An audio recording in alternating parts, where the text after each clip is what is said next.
men don't usually watch the same corn episode twice. You know what I'm saying? It's usually it's different.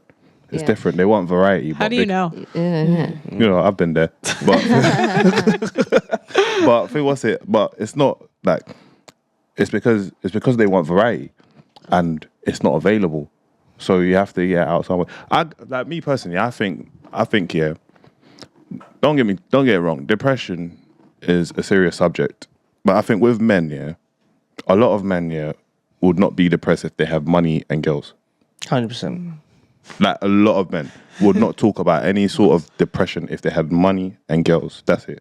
That's all they need, and then there's no such thing as depression for. No. I think the majority of guys that are in depression, like I believe in PTSD. Do you understand? I believe PTSD is real, but in terms of like depression, like Glog will take the stress away, bro. Do you get me? Like you make some money, that depression, you're happy again. Do you understand? If you make more money, it's even better. Now you're getting girls. I don't think there's a lot of depression there anymore. That's just me personally. Go ahead. I was just wondering what the difference in the depression rates between men and women right now. Men have higher rates. That's why Men's Mental Health Week is all centered around that. And even what you're talking about, money, economists, sociologists have repeated this experiment over and over, that happiness, I think $70,000 relative to that when you factor in inflation and cost of living in other countries is directly linked to happiness. Once you go beyond that level, money's no longer linked to happiness, but before that is. And because women are hypergamous, you have a fail-safe in the sense of, just by the way the world is, you might meet someone that might provide that for you. The majority of women, and Jordan Peterson talks about this, because women are hypergamous, you'd think that a woman would bail a man out. These high-achieving women just carry on going for high-achieving men. So these men who are bottom of the barrel, you have to rely on yourself to get yourself to that happiness level in terms of the monetary value. Whereas a woman, you can be bailed out. Do you think women should be bailed out? Yeah, I think so out of the things we talked about today, what would you say women should and shouldn't be bailed out for? So are you talking about which aspects? So we talked about we talked about child support. Okay. We talked about voting in the draft. We talked about abortion. So basically of all the things that like women are bailed out for. I think no fault divorce. Go ahead. I think one should be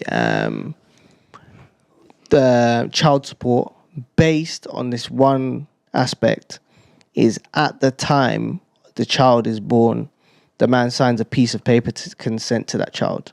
So that way it's fair in the sense of if it does break down and say he's the one to initiate the divorce, she's not out of pocket because she's had to sacrifice her career, and by no way that's not her fault. The man has left her with having to sacrifice her career and essentially no money. Then I think under those conditions, then she should be provided support. What about you guys? Yes, I agree with what you said as well. Under those circumstances, with regards to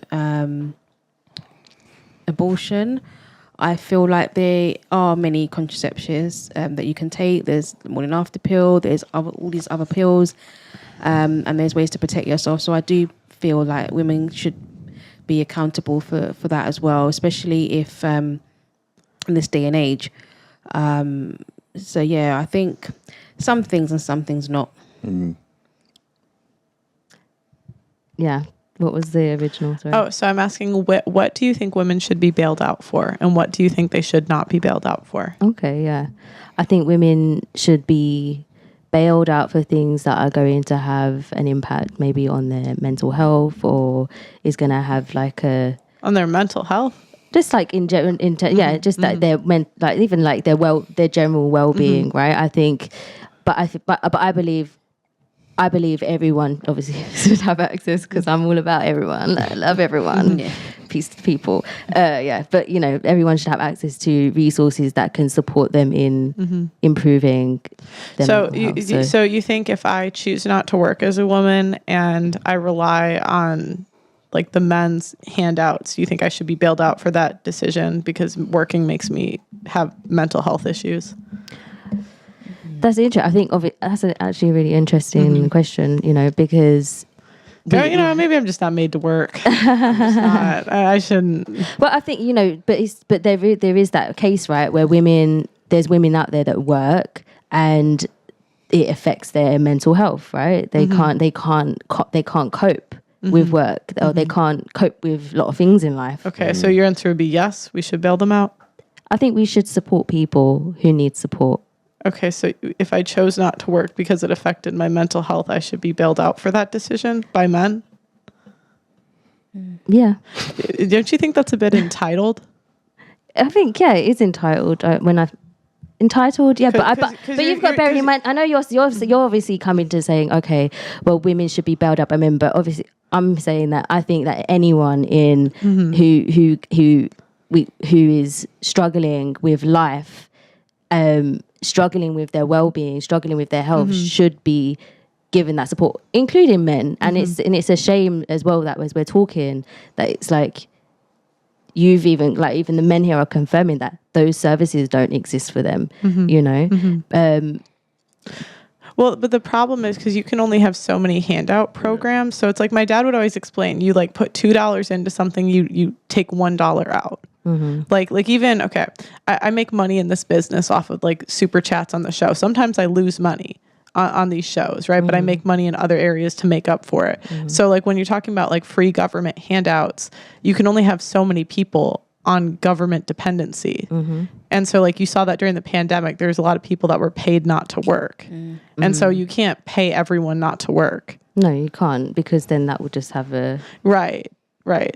So how would you like navigate that? Because if you're paying people not to work, more people aren't going to work. Yeah. No, I totally get that. And I think, you know, by supporting people and helping them so they can get into a mentality where they can work, that would obviously be... But what about the people that just don't want to? Because like, I feel like we have that now though, don't we? Right, like, we do. Yeah. And that's what I'm saying. We like most of the... all the hardworking like people I know, like why do they have to pay for the people that just choose to do nothing because they're mentally unstable? I think that's just because they're mentally unstable. Because I think as a society we want people to have a contribution. Right, so they should make one and get a job. Wouldn't you agree? Like shouldn't they make a contribution by getting a job? I think that we should be supporting people so that they can get a job. Right, but I'm saying like the people that don't want to work because it affects their mental health. It also depends on the type of mental health, you know. Yeah. I feel like if you are someone that is having panic attacks, anxiety, you know, there are jobs that you can tell they can support you through your job. But then again, it depends on what type of jobs that they can go for. If, as you said about someone that's just saying, you know, I don't feel like working, I'm going to find somebody to look after me. I think